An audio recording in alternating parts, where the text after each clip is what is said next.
there's nothing more satisfying than watching two terrible people fight.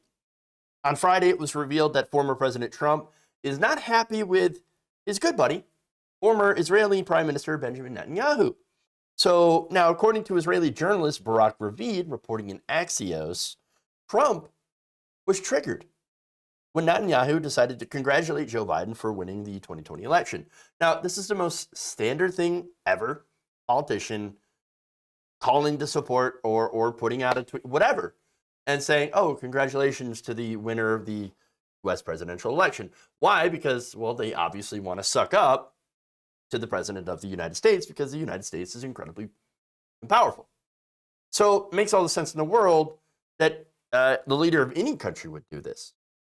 But regardless, very, very unhappy for Trump. Oh man, he was very mad.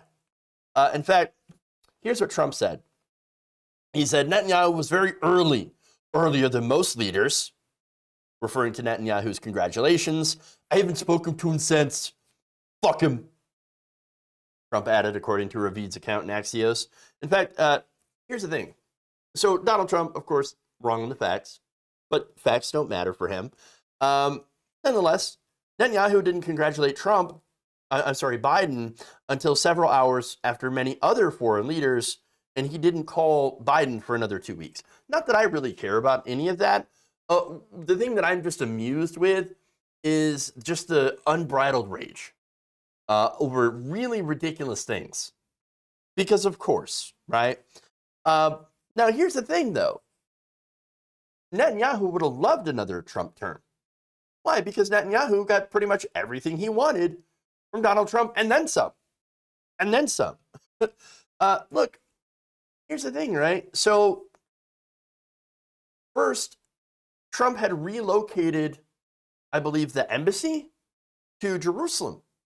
So that was something that that Netanyahu and his right-wing party really liked, as well as the evangelicals, the ones who, of course, believe in the whole Jesus is going to come suck them up with the holy dustbuster, and then bad things will happen to anyone else that is left behind. That includes Jewish people, by the way. So, yeah. But nonetheless, that entire, I guess, prophecy, whatever, conspiracy, I guess, because there's actually nothing in the Bible about the rapture. It actually, it was something that was added on later to the whole evangelical mythos. But anyway, you'd have to look in that a little bit closer into like theology. But like this is something that they believe. But they believe that all the Jews got to go back to Israel and got to live in Israel before the end times get kicked off. It's weird. Weirdo beliefs. Super strange. But nonetheless, he did all these things for Netanyahu, for the Israeli government, the right-wing Israeli government. And as a result, Netanyahu's like, oh, you know what we're going to do? We're going to name a settlement, an illegal settlement on the Golan Heights after Donald Trump. We're going to name it Trump Heights. That was actually built on land captured from Syria in, I believe it might have been the 6-Day War, not sure, but it's still currently contested, according to The Guardian. In fact, Israel claimed that the strategic volcanic plateau that overlooks Lebanon, Jordan, and the Sea of Galilee has been rebuked by the UN and never internationally recognized. For decades. Israeli settlement in the Golan Heights had been globally shunned. And then, of course, that's until Donald Trump heard about it, somehow recognized Israel's claim. And, of course, once he did that, Netanyahu was like, well, we're just going to name it after you now. So you pretty much own it for the rest of time. But now Trump's like, well, fuck him. I did stuff for him, and he's not even going to help me try to steal an American election? What good is he? What good is he? In fact, here's another quote. Nobody did more for Bibi. I liked Bibi. I still like Bibi. The man that I did more for any other person I dealt with. So understand what that is. He views this as a transactional relationship, which, as I'm going to explain later, kind of plays into old anti-Semitic stereotypes. But he added, and by the way, this also adds into the anti-Semitic stereotypes. He said, I also like loyalty. The first person to congratulate Biden was Bibi, and not only did he congratulate him, he did it on tape. Wow. Okay. So again, he expected loyalty, but honestly, that's Trump. Trump expects loyalty from anybody he's ever done for anything for. Again, completely transactional. Even leaders of a foreign country. You know what's fascinating? How, like, you got to wonder how stupid is this guy? He expects a leader of a foreign country to have more loyalty to him than they do for the country they're supposed to lead. That doesn't make any sense. That's like expecting the president of the United States to have more loyalty towards Saudi Arabia than the United States. Well, you know, I owe the president of Saudi Arabia, you know, look, he did some favors for me, and I owe him. Look, to be honest, the reason that we're helping Saudi Arabia is for access to cheap oil. That's the reason that every single president, Biden included, is not doing enough to hold, for example, Mohammed bin Salman responsible for Jamal Khashoggi's death. Because, and they're going to do some weak, you know, measures and like, oh, you know, we condemn you for the killing of a Washington Post journalist, but please let the oil flow. We just got to have access to that cheap oil. That's really all. And we're still going to sell you weapons, by the way. And that's what we're doing. Because, again, selling weapons is good for defense contractors. And, of course, Saudi Arabia really wants those weapons. And so they're like, we can't go against that. But we will put out a strongly worded letter. Come on. Come on. But here's the thing, too. So Trump doesn't really understand that because he doesn't understand the concept of loyalty other than, of course, to people towards himself, because he's only loyal to himself. He's never been loyal to the American people. Okay? And again, as far as Netanyahu is concerned, I think he's pretty corrupt. That's why he's no longer a prime minister. He's literally on trial for charges that are breach of trust, accepting bribes, and fraud. So there you go on that. Now, Netanyahu responded to this report, published in Axios later on Friday, emphasizing that Israel's relationship with the United States remains vital, and that it was important for me to congratulate the incoming president. But of course, sure. Now, Ravid told him, though, quote, Ravid said that Trump told him, Bibi could have stayed quiet. He made a terrible mistake.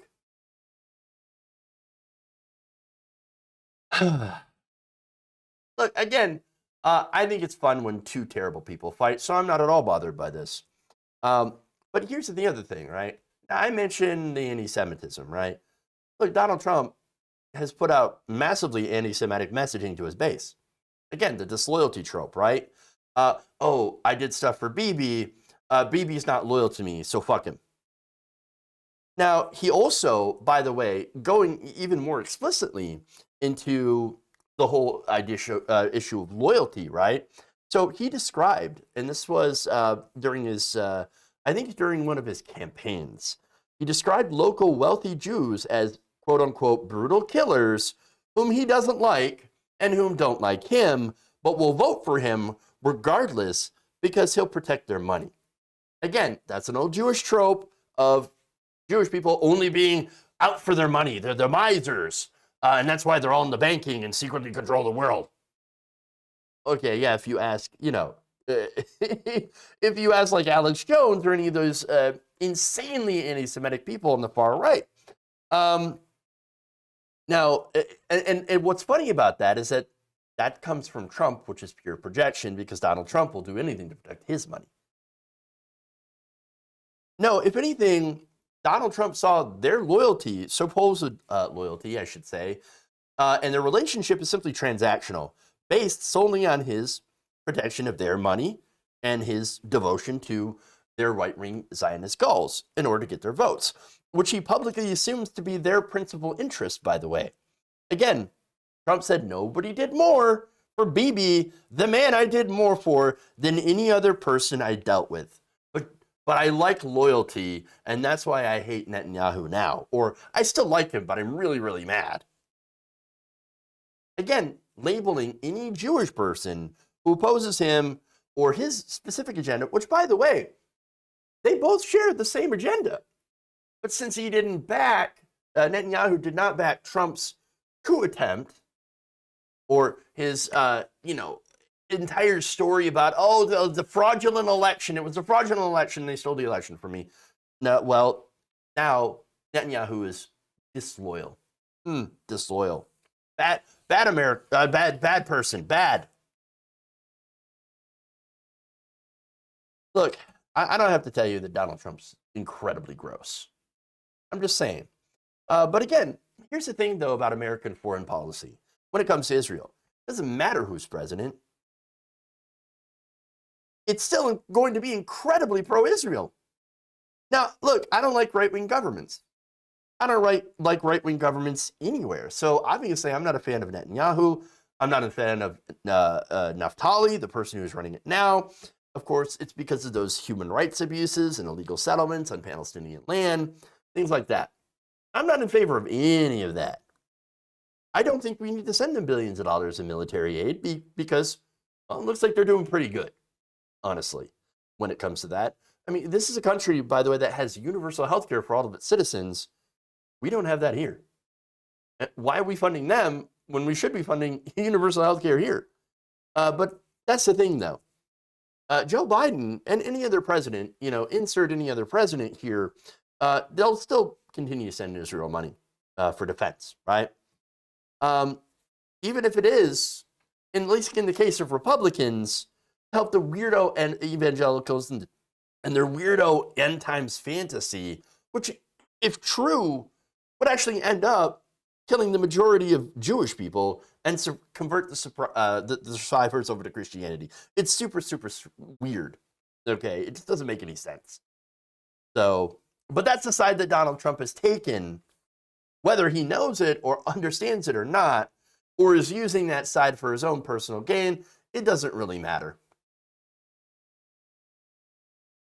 He's just still incredibly gross. Okay, moving on. How many examples before people realize Trump turns on everybody? We need a few more to make sure.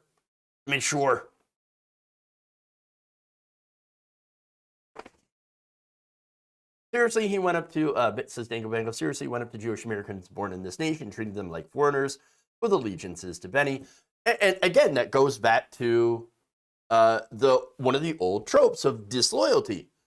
They're going to look at, American Jewish people in the state of Israel and think, oh, well, since there's Israel, they're going to be more loyal to Israel than they're ever going to be to America, even though they're Israeli citizens. Imagine if we applied that to anything else. And actually, in the past, we had. I mean, Japanese American citizens during World War II, they got interred. They got put into camps, literal internment camps, because, well, obviously you're Japanese American, but you're Japanese first, which means you're always going to have loyalty towards Japan. But again, this also is a super weirdly anti-Semitic trope that has been used throughout history. And so it's just incredibly gross. If you enjoyed this video, please give us a like and share with your friends. You can subscribe and help out the channel by becoming a patron. It's patreon.com/Jeff Waldorf, or you can become a channel member as well by hitting the join button below.